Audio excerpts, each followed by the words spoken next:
This podcast is brought to you in part by PNP Games, your online source for everything video games. Visit their website at pnpgames.com or at their 2 retail locations in Winnipeg, Manitoba.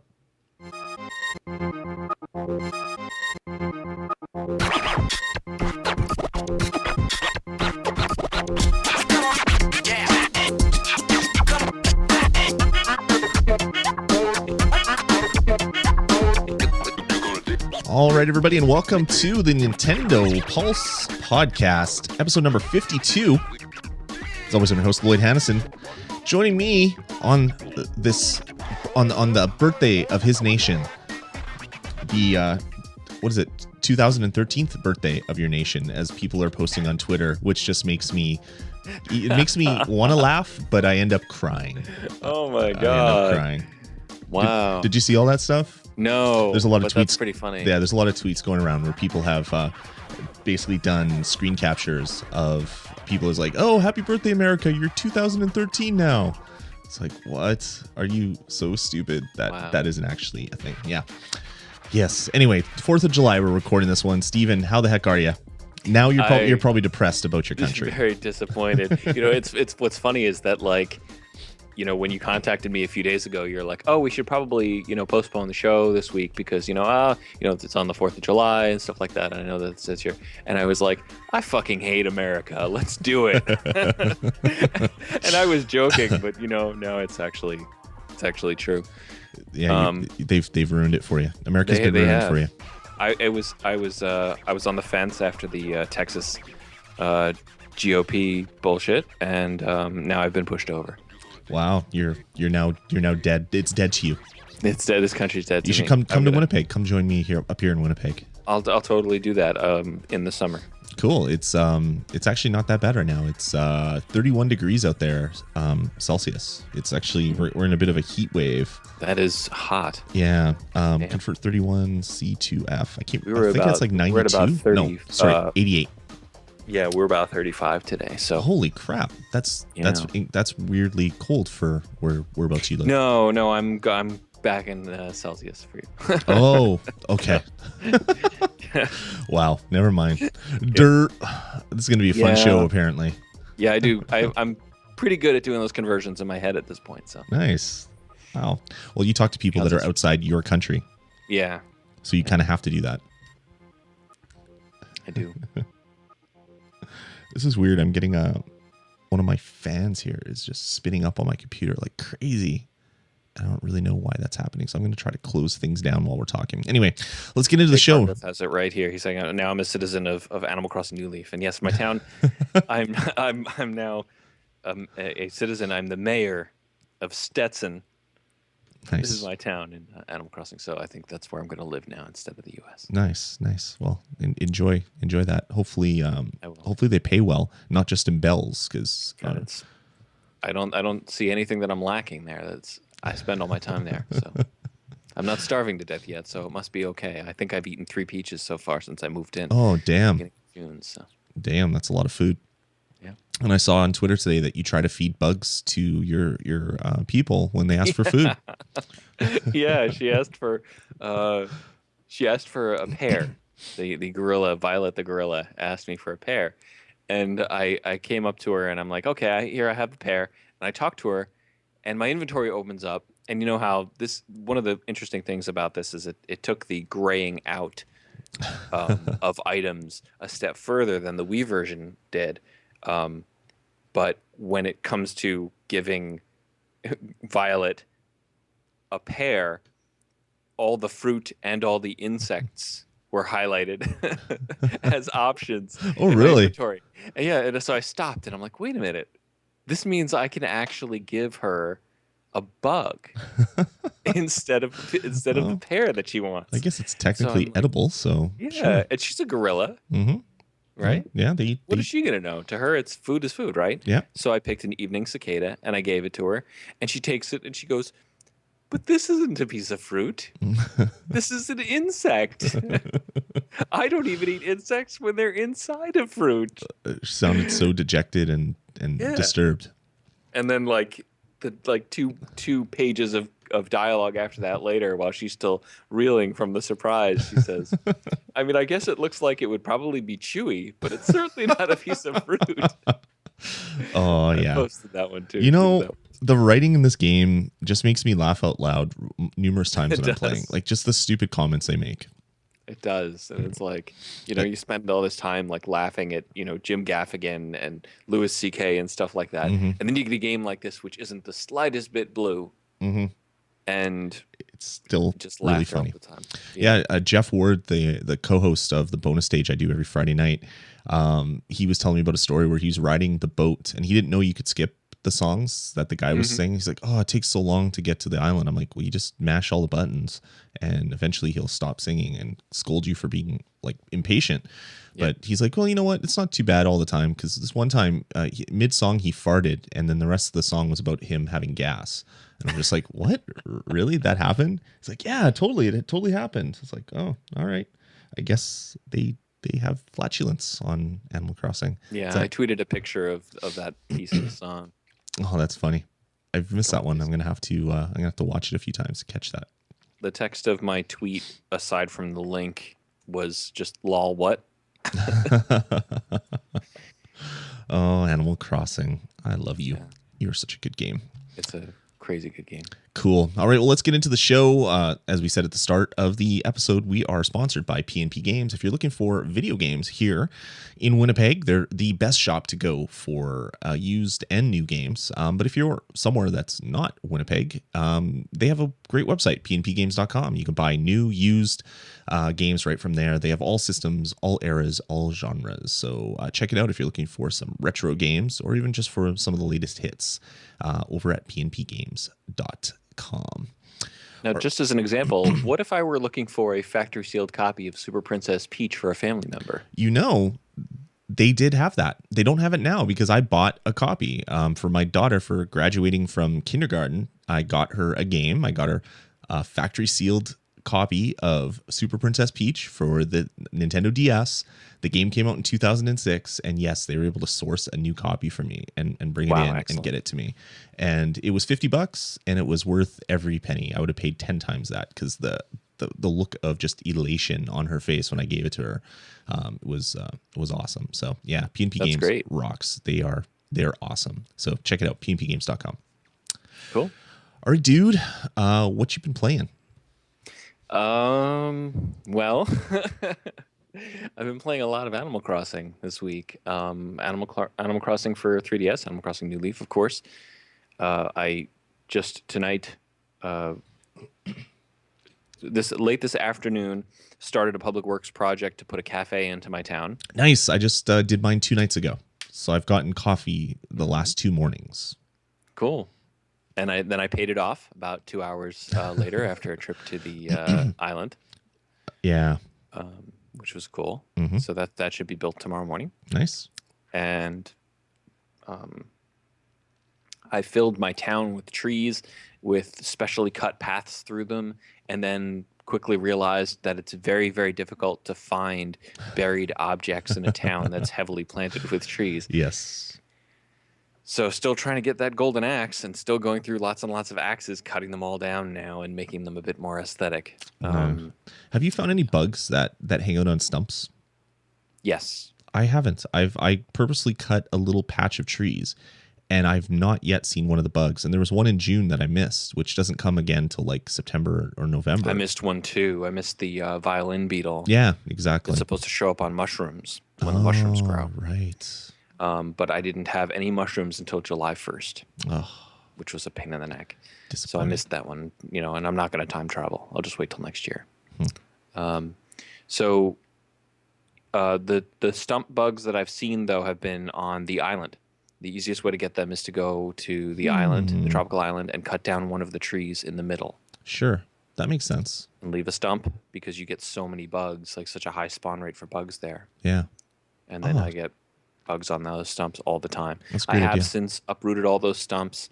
I have nothing growing in the middle of the island because my island is just a lapse around the coconut trees to pick up the big bugs and the sharks. So It's amazing how much money you can get in Yeah. just like one or two trips to the island and back.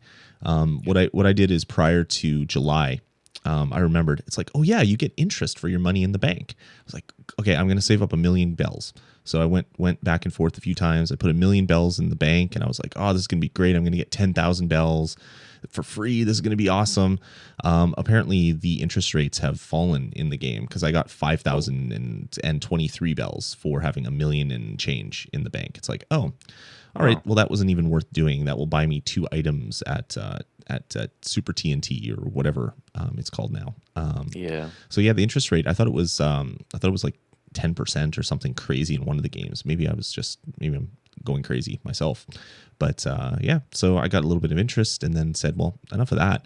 I bought the final 2 rooms that I needed for my house. So now I have all 3 extra rooms with the floor or the basement and the attic.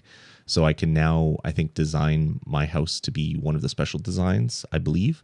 So I'm going to try that, and also paid off my cafe just like you, just by taking all of my money out of the bank.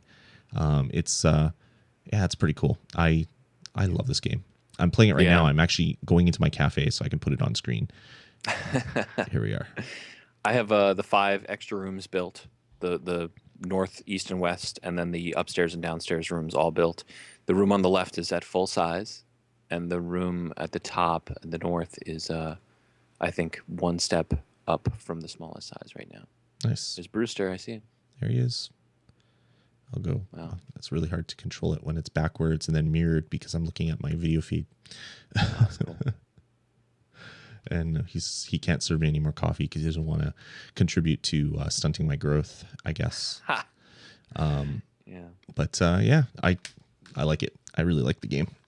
Yeah. I caught a Napoleon fish on the island today. Caught 2 of them. Oh Actually. yeah, those are the best looking fish ever. Big blue faces. Scarce. They look like Seaman, from the old Dreamcast game, except bigger. Like it's just this weird looking fish. Yeah. It's neat, but it's really, really big and kind of rare. It took me a long time to catch one. Oh really? I've been finding them. I think that was one of the first fish that I caught in the game, and I was like, holy crap, look at all this money I made. I just last week finally caught a coelacanth, or however you pronounce it. I've caught 2 of those, I think, so far. The first one I donated. The second one is in my locker. I don't want to sell it. I'm thinking of having a room with like really rare fish in it. That'd be cool. That'd be cool. Yeah, we could talk about. We could do a show that is just us talking about stuff we've done in Animal Crossing. And I think that's what what you've been playing is pretty much today, because I also been playing a lot of Animal Crossing on the GameCube. I got the golden axe in my town, and I've been going through and Wow. kind of pruning that up nicely and just observing all the interesting differences between that version coming up to the newest one. And I didn't realize I had forgotten that the kind of complex narrative interaction between Sable and Mabel already existed in the first one on the GameCube. Yeah. Where you have to talk to her a certain number of times before she starts opening up and being friendly and remembering your name. And then Mabel starts giving Sable a hard time for remembering your name because she never does that. And Sable tells Mabel to shut the hell up. And if I recall correctly, eventually she lets you download the creation tools to your GBA, right? Yeah, I believe so. I think that's what the prize for that is, instead of the sewing machine, which I've unlocked in the in New Leaf now. So I now have my photo as my flag. Nice. Used a little app on Android to do that. That's cool. I got one of those on my iPhone as well, which is cool. Yeah, it's neat stuff. And Animal Crossing City Folk for Wii. I set that up a couple of hours ago and started playing it on my Wii U. I really didn't like that game. I thought hated it was really bad. Yeah. Like I think we talked about this when we first started talking about Animal Crossing, but I think it's a game that I played for I probably 8 hours. And then I was just like, this is horrible, and I put it away and never touched it again. Yeah, I was so disappointed in it, and I couldn't really remember exactly why I didn't like it. So I'm like, you know what? I'm going to go back, and now I have some perspective on this. I'm going to give it a try, and immediately got into the game, and I'm like, this game is ugly as hell. Yeah, it wasn't that great.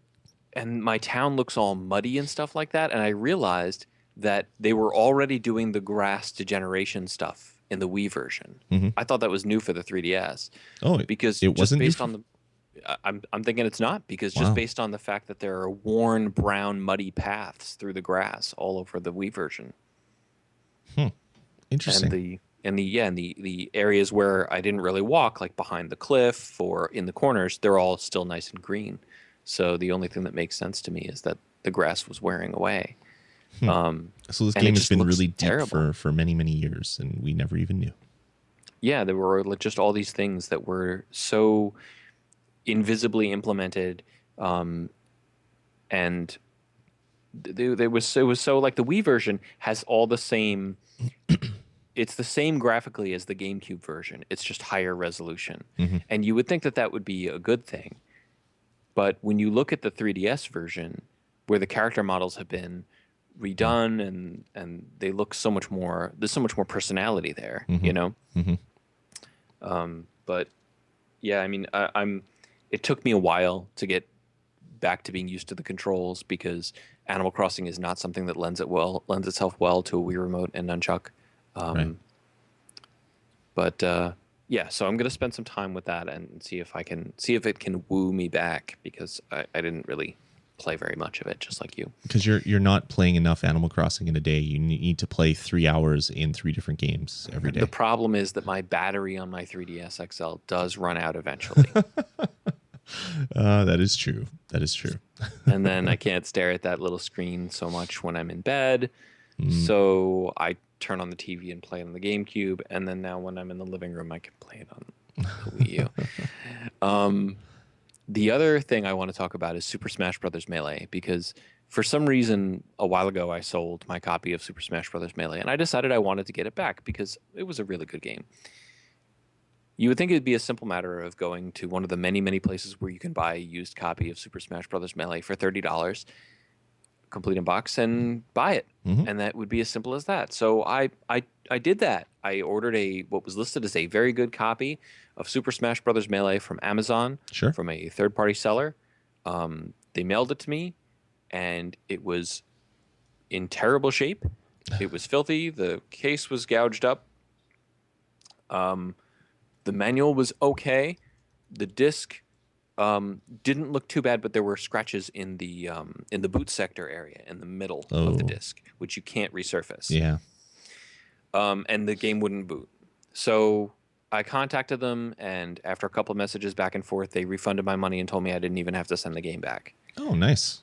which was nice. It's like, okay, not a total loss. I went back on Amazon, and there was another seller selling a game that was described the exact same way for about the same amount of money, maybe another 50 cents.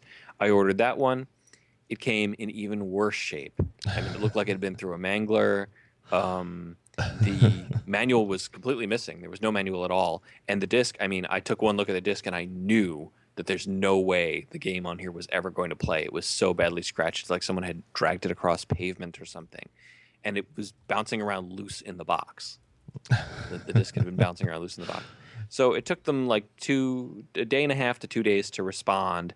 When I wrote to them about it, and they said, you know, absolutely they would refund it. I just had to send it back. So they sent me a postage paid label Hmm. via PDF, or it was a JPEG actually.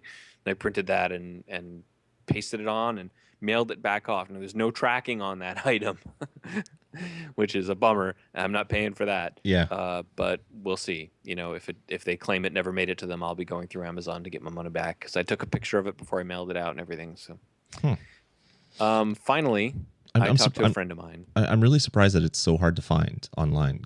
I could have sworn that I've seen it in stores still, but Yeah, I guess not because I mean the Wii's it's been in out lots of forever. places. It's just a matter of getting it at a reasonable Yeah. price. Yeah. Exactly.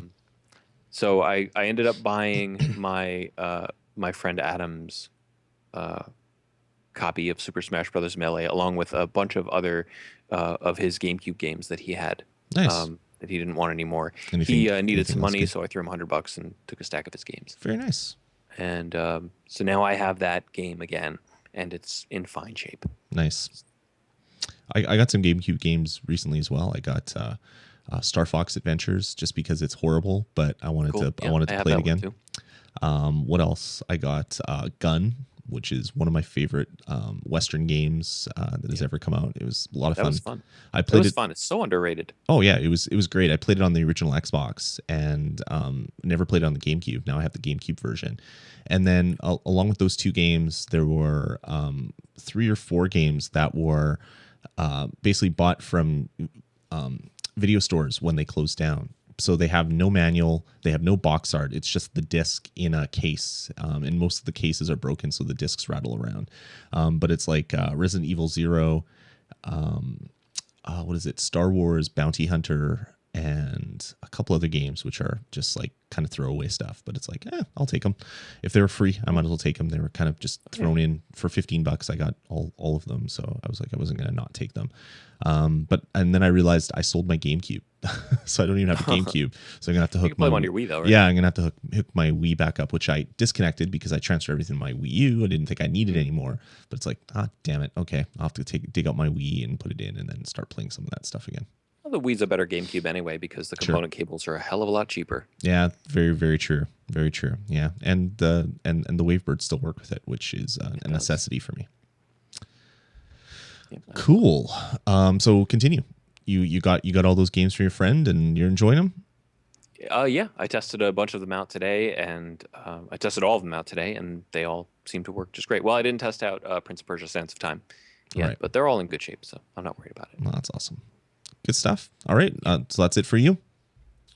Yep, that's pretty much all I've been playing this week. Cool. I think.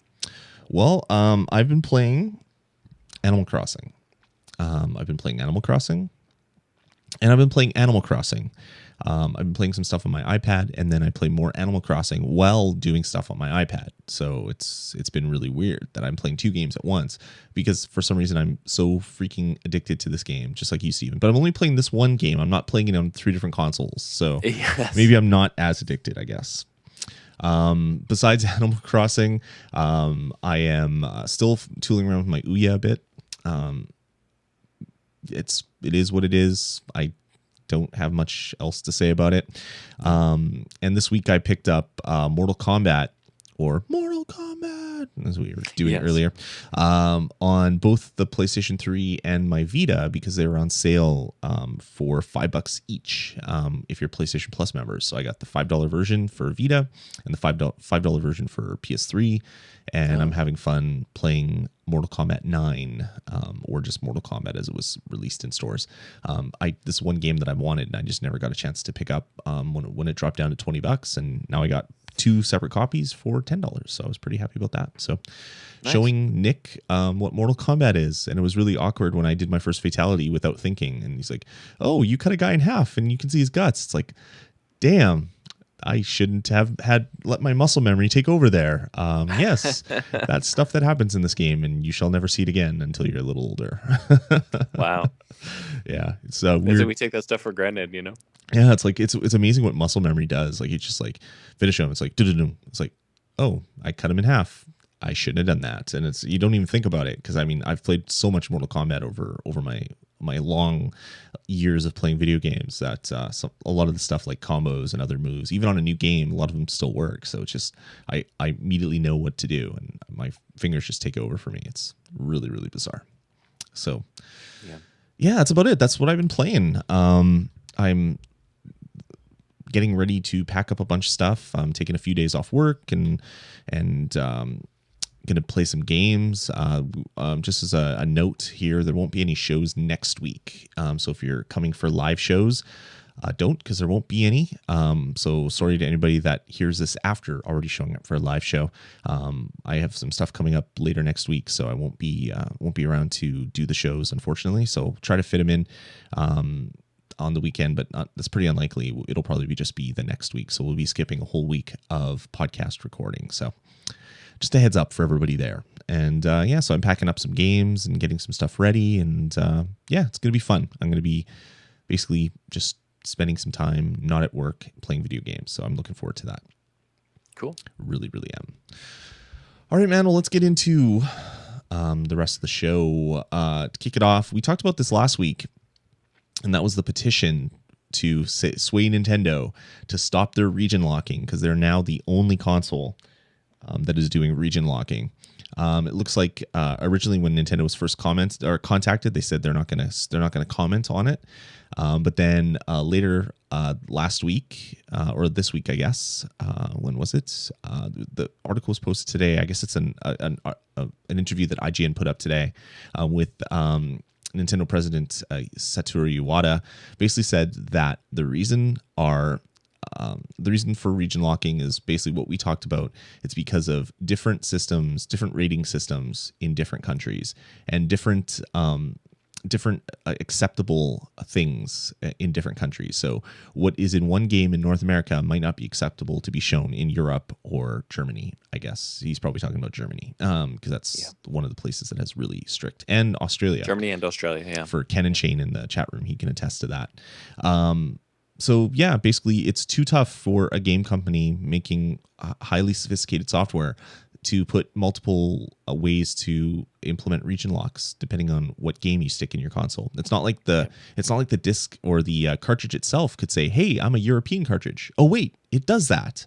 Right. So yeah, this is just Nintendo blowing smoke and really, really kind of upsetting, since PS4 and Xbox One and the PlayStation 3 as well are all region free, and the Vita is region free.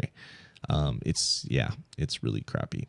Really, and really the crappy. Nintendo DS was region free. That's and right. The Game Boy Advance. That's right. Region free, and the Game Boy Color and the Game Boy. Mm-hmm. And the Super NES is effectively region free. That's right. Yeah. Because you could just cut the pins and put pretty much any cartridge in there that you want. Yeah. Yeah, it's kind of sad. Nintendo's living in the past, or they're not living in the past, because if they were, it would be region free. The 3DS at least would be. Yeah. Yeah. So I guess Nintendo doesn't like selling games to people. They like. It's strange. Like, let's say that a game comes out in North America and it comes out on all the consoles, and someone in Europe wants to play the game now. Well, they can just import a Xbox One or a PlayStation 4 version and it will work. They can't import the Wii U version. So yeah, let's put up more roadblocks to cause people not to buy software on the Wii U, which is obviously having such a great track record right now with people buying software for it. So yeah. It's like they're just not thinking about it. They're just not thinking deeply about it. They're just dismissing it without even really thinking about why they're doing what they're doing. Yep. So anyway, Nintendo seems to not want to talk about region locking, so they're putting up lame excuses. So it's kind of what we expected to happen. So I'm not super excited or confused or worried. It's kind of like, oh yeah, that's Nintendo. That's kind of what we expected them to do. So that's Nintendo. You just shake your head and ruffle his hair a little bit and send him off to go play. Right. We love them for the things they do really well, and we're frustrated as hell for the things that they are just have their heads up their asses for. Exactly. And this is the latter. Yeah, it's stupid. Hopefully there'll be enough pressure. I mean, they've already caved once, multiple times actually, because you have Earthbound coming, you have the Project Rainfall stuff. They do listen to Furor Online, so let's hope that people are still signing that petition and it gets to be more than the 14,000 that are signing it, that are on it now. Hopefully it gets up to over 100,000, and then Nintendo pretty much has to at least address it without such a lame duck excuse like they've been doing so far. Even if they just say, "Oh, okay, our future games going forward will be region free. We'll program them to be region free or something like that." Yep. It's like it's annoying. I mean, I can't see myself importing much, but there would be stuff like Bravely Default is supposed to be coming out in Europe before it comes to the US, before it comes to North America by a few months to a year. I would probably import that and play the European version. Sure. Yeah, I don't know. I there's games from Japan that I would gladly play, and now I can't. Yeah. It makes me really sad. Anyway, and maybe Dragon Quest 7 because I'm not seeing any sign of it. But those always take a couple of years to get here. So who knows? Yeah. Cool. All right. Well, let's move on. Remember the game that we talked about, the nice top-down shooter that I wanted to play, Kokuga? Mm-hmm. After talking about it on the show, I was so confused. I was like, it did come out this week. We talked about it. I played the demo for Project X Zone, and I really kind of liked it and kind of wanted to go buy that one. But it was like, oh, I want to see Kokuga, and it's not on the store. And I was like, what the hell? Where is it? Well, it turns out that for some reason this game is not available in Canada, and that is about all that they're I'm sure saying. glad we don't have a whole document here full of news stories that reinforce our need to be region free. I'm Yeah. sure glad that's not happening now. Yeah, exactly. Basically, the only thing they're saying is that they were notified late in the prep process that they would not be able to release the game as it is to the Canadian market. It's like, okay, well, what does that mean? Do you like kill, like, I don't know, big drums filled with maple syrup? All the enemies are Mounties. Are you attacking beavers and Mounties and poutines? Like, what is the problem here? They're not really saying what the problem is. It's just the fact that they can't release it in Canada. In the comments on some of the sites that are reporting on it, people are saying maybe because the built-in instruction manual doesn't have French in it or something. I don't know if that's really true, because I'm sure I've seen other games ship with just an English instruction manual. I know to sell in Quebec, you do need French, but everywhere else in Canada, they don't really care about that stuff. They get annoyed when they have multiple instruction manuals in the box and basically recycle them. At least I do. So yeah, for some reason, that game is not in Canada. So I'm going to have to hold off and maybe find a roundabout way of getting it by taking my DS to the States and going online there or something. Either like real or virtually through like a VPN or something. Yeah. Really kind of bizarre, man. I was looking at that. I watched a video review of that game on YouTube from late last year. I guess it had already been out in Japan, and I decided not to buy it after watching that video review. Oh, really? Yeah, despite being a huge fan of Ikaruga and space shooters in general, just decided not to. Instead, I bought a couple of used copies of Gradius 3 and 4 and Gradius 5 for PS2. Nice. Well, you got your shmup on anyway. Yep, get some more of that. Cool. All right. Well, let's move on. This is interesting. Renegade Kid. We've talked about them a lot. They make the Mutant Muds. They've made a Moon. They've made Dementium the Ward. They've made like ATV 3D adventure, whatever. they've done a lot of games. But Moon was kind of a standout one. It was a really well done first person shooter. It was critically acclaimed. Didn't sell well. It looks like Jules Watcham basically has announced that they have regained the rights to the game, or they will in 2014. Yep. So that means that they're going to have a sequel to Moon, which is really, really awesome. And I can't wait to play whatever the sequel is. If it's on the 3DS, if it's on the Wii U, I don't really care. I just want more from that, because they do good work there over at Renegade Kids. So it'll be fun to play. They do. I'd play an eShop re-release of Moon. Yeah, I would too. Because I don't have my cartridge copy anymore. So it's funny. I just saw it at P&P Games on the used 3DS or DS used shelf, and it's like, oh, I need to get this. It was a good game. The little driving, little rover thing where you drove around and did stuff, and that was really clever stuff. Yeah. I need to go back and pick it up. Maybe when I go get my Game Gear, I'll go pick that up as well. Cool. All right, moving on. More Renegade Kid news. People have been asking for some reason for a box for Mutant Muds, which I don't understand because it's an eShop title, but people want it. So Jules, watch him again because he talks a lot on his blog and on Twitter. He said that they're looking into the possibility of getting a boxed copy made for the eShop game. So I guess it would just be a normal box with just art on it. I don't think they can really do anything unless they're maybe going to make it burn it onto a cartridge or something. This, I think, was a cartridge. He was talking about this a few months ago too, about making a Mutant Muds Deluxe, a boxed one. He asked, would you buy a retail copy of this game? Sure. Not just an eShop one. So I think this probably would be a game card. I hope so. I hope that would be what it is. And he said that the only way that they're going to be able to make this happen would be to do a Kickstarter, because there was Diamond Trust of London, which I have on my shelf behind me somewhere, which was a Kickstarter for a guy to basically, I made this homebrew game and I want to sell it, but obviously it's not going to be picked up by a publisher, so we're going to kickstart it, and if we can get $78,000, we can create 1,000 box copies and give it to the people that backed it. So I backed it and still have yet to open it. But I kind of wanted it because it's kind of it'll be a rare thing because there's not very many of them. There's only 1,000 of these cartridges kicking around. Yeah, definitely. And I would gladly back a Kickstarter to bring Mutant Muds to a cartridge. So they're looking at it. They're looking into what the possibility, how much it's going to cost, kind of what the hoops they're going to have to jump through is. But hopefully, in the near future, there will be a Kickstarter or some other thing to basically kickstart the ability to get a disc or a cartridge version of Mutant Muds on your 3DS. So I just wanted to mention that now, just to kind of put the bug in people's ears so they can kind of think about it, if that's something they would support. And then if it finally launches as a Kickstarter, we will definitely let you know here on the podcast, because I'll be one of the first backers for sure. I might be in on that too. Yeah, I like it. Playing it on Wii U. Oh, it's a great game. Great game. Oh my God. That too. Sorry, guys. I've been sweating in 31-degree weather in a car with no air conditioner for the first time in my life, and I think my brain has swollen or something. It's it's not good. All right, moving on. Let's talk about some more downloadable content. This is something I never thought would happen. Batman Arkham Origins.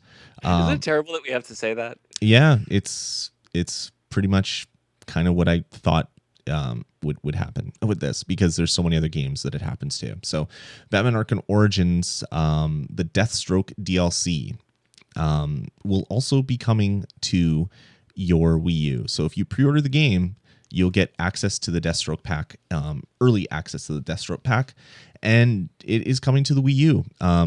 Pretty much every other downloadable content that for any game that is multi-platform comes to the PlayStation 3, comes to the Xbox 360, and the publishers or the developers won't talk about the Wii U at all. They're like, oh, we have nothing to announce right now. To see this actually come out as, yes, it's going to be on the Wii U is awesome. Yes. I don't think I would buy this game on the Wii U, though. I would probably be picking this one up on my PlayStation 3, so it's not even going to affect me.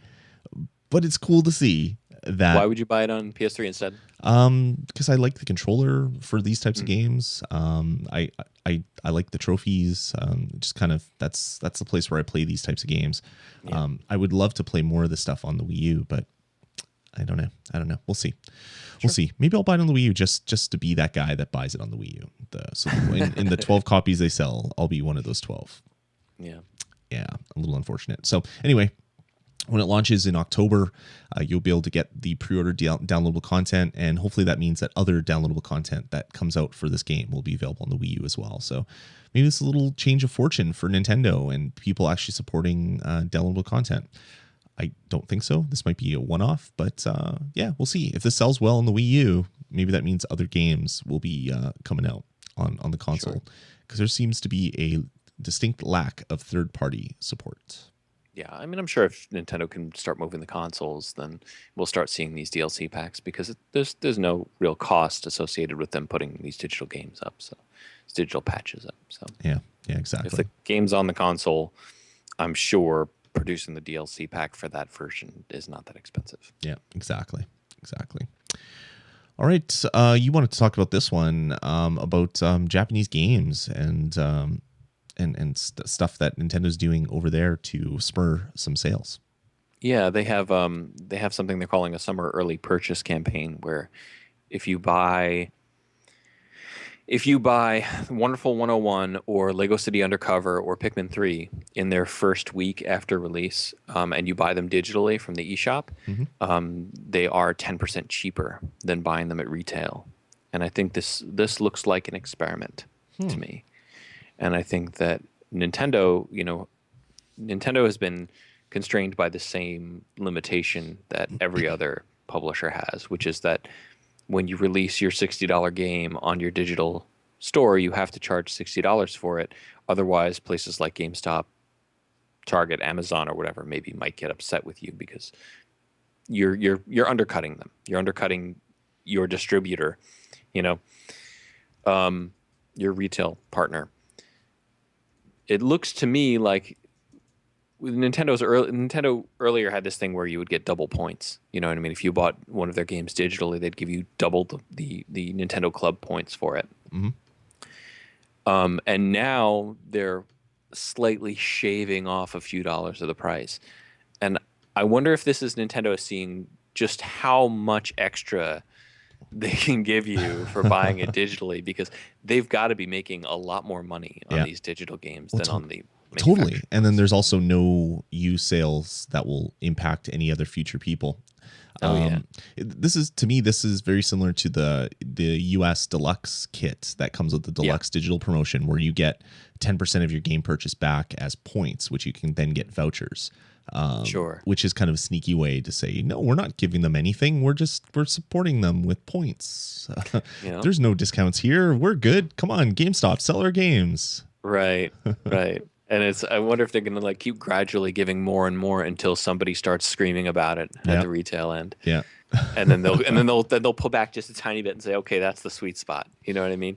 Yeah. Because I'm sure they want their customers to be happy, because the customers are happy. They buy the games, and this is such an easy way for them to do that. I mean, I honestly, I think they could probably. I'm almost certain that they could sell their $60 games at $30 on the eShop and still make more money. Oh yeah, because everybody that has a console would be like, "Holy crap, it's half price. I'm going to buy it, even if I don't really 100% want this game." Yeah. If you could buy two games for the price of one retail copy, people are just going to buy games that they kind of want. Yeah, and I'd be all over that, Yeah. and I'm crazy about boxes and manuals and things. I'm stupid about those things, but I'd be all over the digital copies. I mean, because I remember when Torchlight 2 was coming out, people were like, how is it that you're producing this game that rivals something like Diablo 3 on scale, and you're selling it for $20 on Steam? And they said, well, honestly, we can sell a game for $20 on Steam and make the exact same amount per copy. Mhm. We get in our pocket the exact same amount per copy that we made when we were selling games for $60 a piece, Right. retail. because they're going through publishers, and then the console manufacturer takes a cut, and then you have to sell Yep. to a wholesaler. Because when you buy a $60 game, game shops rather aren't buying that game for $60. They're buying it for 50 or 45, and then marking it up because they got to make a bit of coin as well. So yeah, you're Yep. cutting back the amount of money that you make greatly when you go through the supply chain. Sure.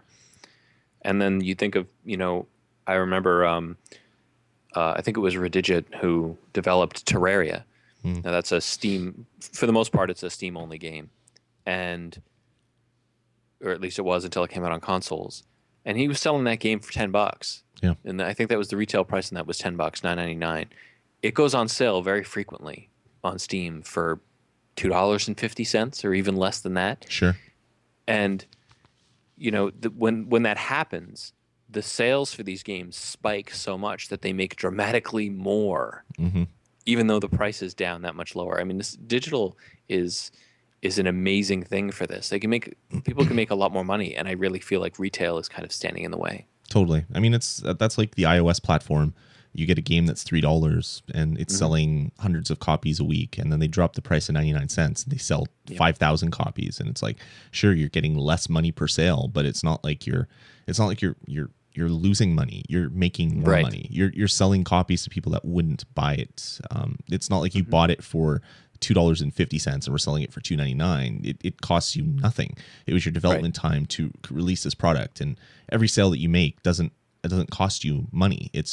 You get the money for it selling. So it would behoove you to sell as many copies as possible for word of mouth advertising, to get up the top 10 list, like all of the things that benefit a well-selling game. And even though you're not making that much money or as much money when you drop the price. And yeah, Sure. if they start doing that on consoles as well, I mean, look at like Mortal Kombat for $5. I bought the PS3 and the Vita version. I would have only bought one copy for $20, which was discounted. So that money had already been accounted for, because it probably sat in a GameStop or a game shop for a long time. But now I bought two digital copies and I have it on both systems. They've now registered two sales, not just one. It looks better in their numbers. It benefits everybody all around. And they probably made $4.70 on that sale instead of the $20 copy that I bought, which sat in stores forever, which they probably had to pay money back to the game stores for that price, the game being reduced in price, because they do buybacks and things like that as well. So yeah, who knows? I don't know. I want to see cheaper games. Like I had this argument on Full on Indie last night with with my co-host there, and I was like, he was talking about how the PlayStation 1, or sorry, the Xbox One, like the fact that you're getting digital games, it was better for the consumer and they would sell more down the road. And I'm like, no, they're going to sell more when they drop the price. If the game was $20, no one would care about buying a disc anymore. They would say, fine, I'll buy it digitally. But for me, I've only bought a few games digitally, and it's only games that I know I'm going to want to play over and over again. Other games that I kind of want, I'm not going to risk buying for $60. I'm going to buy it in the game store when it drops from 60 down to 20. But when you look on the PlayStation Store, or you look on Xbox, Xbox Live Arcade, or Xbox Live Marketplace, games that came out 2 years ago oftentimes are still $60 online digitally, when they should be 10 or 15 or whatever. But they think of it as this is the value of it, and I don't want to cost myself money. It's like, well, you're not. You would make more money if you drop the price. I mean, when it's digital, you're not. It's not like you have a warehouse of stuff that you've already paid for. It's just you're copying bits. And I don't know. Right. Hopefully the market will adjust in the future. That this will be just a stupid. Remember when games were $60 2 years after release on the console? That was funny. Oh my god. Yeah. We'll see if that actually ever happens. So, this story actually kind of popped something up in my brain. If you guys were waiting to punch in your Club Nintendo codes, it is now a new year in Club Nintendo World. So you can go. And I'm almost platinum again for 2014. That's what I was gonna say. I was like, I saved a bunch of codes to punch in. I didn't do the surveys that expired sometime in July, because July is when it flips over, and I now need 90 points to be platinum for 2014, and it's like. Yeah, I'm about there too. I think I need 60 or 70, and I just realized yesterday that I don't think I ever registered my copy of Pikmin 2 for Wii. Oh, there you go. And it's like it's the 4th of July, so in 4 days I've almost platinumed again. And I looked at my coin totals, and normally it was always around 600, 700.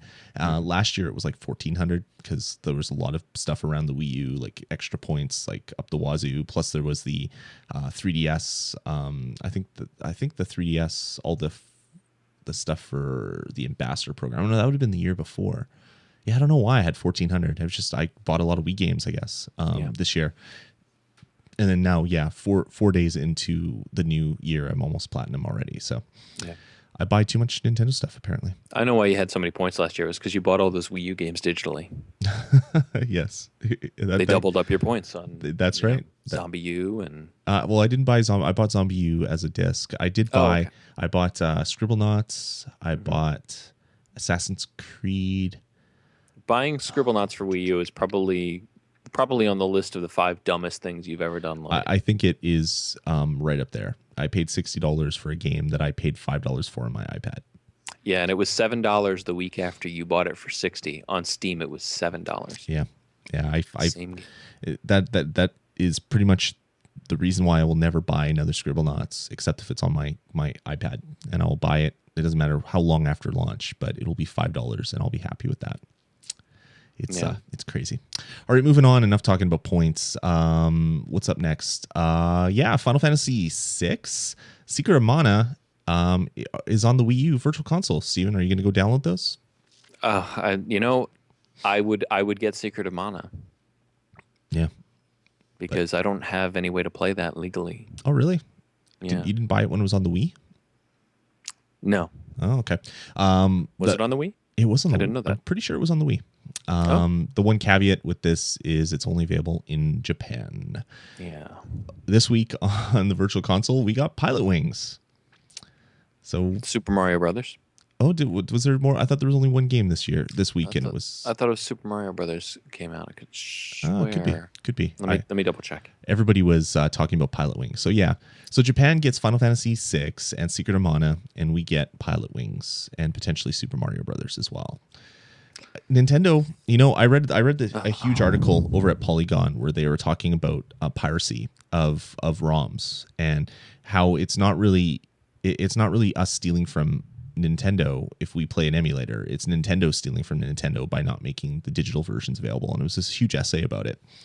And there was a lot of stuff that made a lot of sense in it. Like if Nintendo just made every single game they've ever made available in some form for 99 cents, just like iTunes, they would make like stupid amounts of money because everybody would buy every game that they've ever played or thought of playing because 99 cents is cheap, where you're buying NES games for $5 and SNES for $8 and N64 for 10 or 15. I'm not going to buy any more Virtual Console games. I'm going to go buy the physical like cartridges and play them on my Retron because it is oftentimes cheaper to buy a used cartridge than it is to buy it in Virtual Console form, which is just absolutely asinine. I don't understand the world that I live in. It makes absolutely no sense. But I'll have to find that article and put it in the show notes. But yeah, it was a huge article just discussing how if Nintendo would make games available, then people wouldn't pirate, because it's just like what happened with MP3s. Like you could still download music for free, people, but it's much easier just to go to iTunes and buy your album for $10 and get a pristine quality copy that has all the ID3 tags, it has all the artwork. You don't have to do any work. You just tap, boom, it's on your iPad or iPhone or whatever, and you're listening to it right away. They make it so easy. It's so easy to buy music on the iTunes store. And if Nintendo did something similar like that, where there was a Virtual Console where it's available on every single Nintendo device, like that from here on out, so the 3DS and the Wii U, you would go and you'd buy your Super Mario Brothers. It would be available in your library, and it would be available on any of your systems. The same with other games. Of course, some games, obviously like N64, might not work on your 3DS, so there might be some limits. But how awesome would that be? You just buy the game; it's available like online in the cloud. You own a right to play this on whatever device that Nintendo brings a Virtual Console in. They would make so much money. It wouldn't even be funny. Like that, this whole rolling out onesie twosie like they've been doing is just, it's stupid because people will go elsewhere. They're one of the only companies in the world that could pull something like that off, that could fill something similar to the iTunes store with games that are actually worth paying for. Totally. Hundreds and hundreds and hundreds of titles across all the platforms. Hundreds of titles, yeah. I mean, they could do everything first and second party, going all the way back to the NES. They could do everything up to GameCube, and I mean, without significant trouble, because the biggest games on GameCube were what, 1.8 gigabytes in size. Yeah, it was it even that big? I think that was the capacity of that disc. Was 1.8 gigabytes. I thought it was 1.2 or something, or 1.4. But either way, I mean, even 2 gigs, who cares? I mean, that's small these days when people have like broadband. Yeah, I mean, if Nintendo did something like that. Like they're always worried that people will buy all the stuff and then never use the service again. Well, I'm never going to use the service again. So you're right, Nintendo. But yeah, I mean, I would go and I would read an article on some website about retro gaming, about some game I've never heard of, and it's like, let's see if I can find a cartridge version. Oh, the cartridge is $80. Okay, well, let's see if I can find it on Nintendo Virtual Console. There it is. It's 99 cents. Download, boom, it's done, and I'm playing the game right away. I don't have to go find a ROM and play it on some sketchy emulator or play it on my Ouya or whatever, because I don't like doing that. And I would gladly give Nintendo the money, but they're happy with what they're doing, which is releasing games 1 or 2 at a time and tuning the emulator and bundling it with each ROM individually and making sure that there's absolutely no issues, instead of just really making a really good emulator that will run like 90% of the games out there, and then just coming up with patches when they find problems with certain games. Yeah, well, that was the way it ran on the Wii, right? Weren't they? There were emulators and ROMs. Yep. On the Wii. Yeah, but each game that you downloaded was an emulator bundled with the ROM as one Even on the Wii? I'm pretty sure. Yeah, I'm pretty sure. I don't think there was a built-in emulator that would run it. I could be wrong on that, but yeah, I think everything was bundled into one. Like the WAD files you would download were all one thing. Wow. But yeah, so Japan gets really good stuff. We get Pilot Wings, which is a fun game, but it's not like a huge RPG that you could play and spend a lot of time doing. And yeah, I don't know. Maybe Nintendo will learn at one point. Now, I don't know why I thought Super Mario Brothers came out, because apparently it didn't. I don't know where I saw that today. Well, you know what? We'll make this even worse, Steven. Mhm. Next week in Japan, they get Shin Megami Tensei. They get Breath of Fire 2. They get Fire Emblem, Trachea or whatever. Yeah, Shin Megami Tensei already came out on Oh, their okay. UVC in Japan. The rest of these are due next week. Breath of Fire 2 and a Fire Emblem game that I think never came out here. It just drives me crazy. So Yeah. yeah. I mean, Shin Megami Tensei never came out here either, but still. Yeah, exactly. The So first one. yeah, Virtual Console rocks in everywhere but the US apparently. So yay, Right. Nintendo. Let's keep limiting stuff artificially so people can't give you the money that they're so happy to give you. Yeah. Makes absolutely no sense. All right, moving on. More games we're not getting. Yeah, exactly. Dragon Quest X. It's not in the US, Not but coming to the US. but it is coming to Japan. What do you know about this game that you want to talk about, Steven? It came out on Wii, I think, year before last. Mm-hmm. It came out on Wii U last year, and this is in Japan. Wow, And there's still no sign of nothing it. here, and it's coming to the US. PC. And now they've announced that it's coming to PC in Japan. So you can get it on 3 consoles in Japan, and it's not here in the US. And it's not like Dragon Quest is just some like obscure title that no one's heard of. I mean, Yeah. it's a pretty well known RPG, right? It would Yeah. do well here. It is. You would hope. I mean, we still don't have any sign of Dragon Quest VII for 3DS coming here, and that came True. out in Japan last year too. True, wasn't it announced to come out for like the DS or the 3DS, and it never actually came out? I seem to remember that they announced that it was coming to US, but maybe it's. I don't know. I haven't seen any announcement about Dragon Quest VII coming to the US. On the bright side with all this, I mean, obviously the PC, the region locking on PCs is a little bit easier to get around than the ones on Nintendo consoles these days. Yep.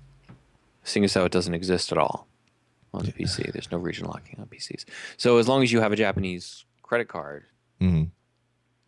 you can presumably play Dragon Quest X for Windows when that comes out in Japan, as long as you can handle the Japanese text, Yeah, which shouldn't be too bad in Dragon Quest. You know, I mean, obviously you're going to miss all the story, but You could probably fumble your way around it. yeah, usually these things come out. You know, what is that Sega one? Phantasy Star? Right. Phantasy Star Online 2 has been out in Japan for a while. Still hasn't come out in the US, and there's lots of English-speaking people who are playing the Japanese game Yeah, you'll go to using GameFAQs. online guides. Exactly. Like you'll go to GameFAQs right after the game's released, and there's a text guide tells you what all the different menu items mean. So yeah, that'll be available. So yeah, I don't know. This whole not releasing a product that is available to everybody is just it. Hopefully this ends like soon. Like iOS. Like there's still, you see the odd thing come out in Japan, which they don't release it in the US. It's like, how hard is it to find translators? Like even a bad translation would be better than not being able to play the game.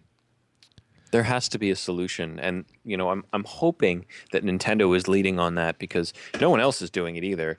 But you have, you know, the Pokemon X and Y Yep. having a worldwide launch in all languages. I mean, that's an amazing step. Yep. And I'd like to see more of that, and to see Nintendo doing that first. As far as I know, they're the first ones doing that. That's kind of a big deal. Yep, exactly. So yeah, hopefully in the future stuff like that will happen. Another hopefully in the future, hopefully we start getting some really kick-ass 3DS stuff. This has been like the real whiny, like Nintendo, we want this stuff too. Yes. It was just announced to give you our money. Exactly. It was just announced in Japan there's going to be 2 special edition 3DSs, one for Pokemon Y and one for Pokemon X. And the Zernas Yveltal blue. I don't know or care what they're called, but they look cool. So yeah, there's the blue one and the gold one. Yeah, there you go. That's the way to do it. The premium gold one apparently is only available at the Pokemon Center in Japan. So if you have a Pokemon Center near you, you could get this one. The thing that's really cool about these DSs is it's not just the decal on the front of it. Like most of these special edition ones, it looks like you just grabbed some stuff and you put an actual decal, or you drew on it yourself with marker. This is actual, like on the front and back they have like different designs and things on it. These look so good. Like stuff like this would sell in North America. It probably wouldn't sell as well per capita as in Japan, but I mean, it would still sell really well. They had to send a message when they released that Pikachu one here, and it sold out like crazy. When they Yeah. released the Animal Crossing one here, and it sold out like crazy. Yeah. These things are $350 Yeah. everywhere now. Yeah, even with the Pikachu, was it the Pikachu one that looked Yeah. like he had nipples? Yeah, because of the his really nipple cameras. yeah, Yeah. nipple cameers. Even with that My faux friend's got one of pas, those. it still sold well. I think it sold even better because of that. yeah, yeah. There's a subset of people that would really appreciate that. So anyway, 2 new 3DSs. It's like every week they're announcing a special edition 3DS. Apparently they sell well because they keep announcing new. And yeah, like I'd love, like my kids still have my DS. Like Nick is using my old white DS Lite. Allie's using I got my wife a pink one for Valentine's Day one year because that was romantic apparently. I don't know. But anyway, Allie's using it now and they're playing DS games all the time. And I'd love to get them a 3DS like for Christmas or something. Like that would be huge. They'd love it. Although they wouldn't be able to play their Game Boy Advance games, so that might be kind of sad for them. But anyway, I would love to get them one that's like a special edition Mario one or a special edition Animal Crossing, or although we did get the Animal Crossing one, but you know what I mean, like something that they love. Get a special edition 3DS that isn't just like black or blue or red or pink or white. Right. Something that is like fancy that maybe their friends wouldn't have because it would only be available for a limited time or something like that. I don't know. Hopefully they'll start coming over here, but we will continue to talk about them and bitch about them until they do. So Nintendo, if you listen to the show, we're going to keep complaining. So you better just get on it at some point if you don't want to hear us bitch and moan. We'll probably will anyway, though. I don't think Nintendo. We'll just find something else to complain about. Sure. And at the end of the day, I don't think Nintendo listens to the show anyway. You're probably right. So, wah, wah. All right. Well, that's going to about do it for this episode, Steven, unless you have anything else to add. Any parting thoughts? I think I don't think I have anything else to complain about, and this is unprecedented. You're turning into Jeff Grumpy Cat Ward. You're going to be little Grump. We'll call you Little Grump. Steven Little Grump Munn. He's got it made, though. I mean, he just has MLB in one hand, Call of Duty in the other. Yeah. And if he ever gets upset, he just kind of puts them together in the middle, and he's like, "Oh yeah." That's awesome. All right. We'll play some Zelda music in the background. Guys, we love hearing from you, and we love that you love the show. Head on over to vgpodcast.com and let us know what you think. You can email us directly at vgpodcasts@gmail.com, or you can call our voicemail line, which is area code 505-VG-Podcasts. Hang out on the forums, vgpodcast.com/forums. A lot of us are over there talking about everything Vidya games. We love talking with new people, too, so please come and join us. All right, Steven, thanks again for joining me this week. Hey, thanks for letting me come back on and talk about nothing but Animal Crossing. You know what? I'm so sick of it. Complain about regional stuff. I'm so sick of your Animal Crossing and region stuff. I'm not going to do a show with you next week. This is going to be your punishment. Okay. All right. We already announced there won't be shows next week. Just a reminder, guys, no shows next week. So we'll talk to you in 2 weeks' time. Take it easy, guys. Bye.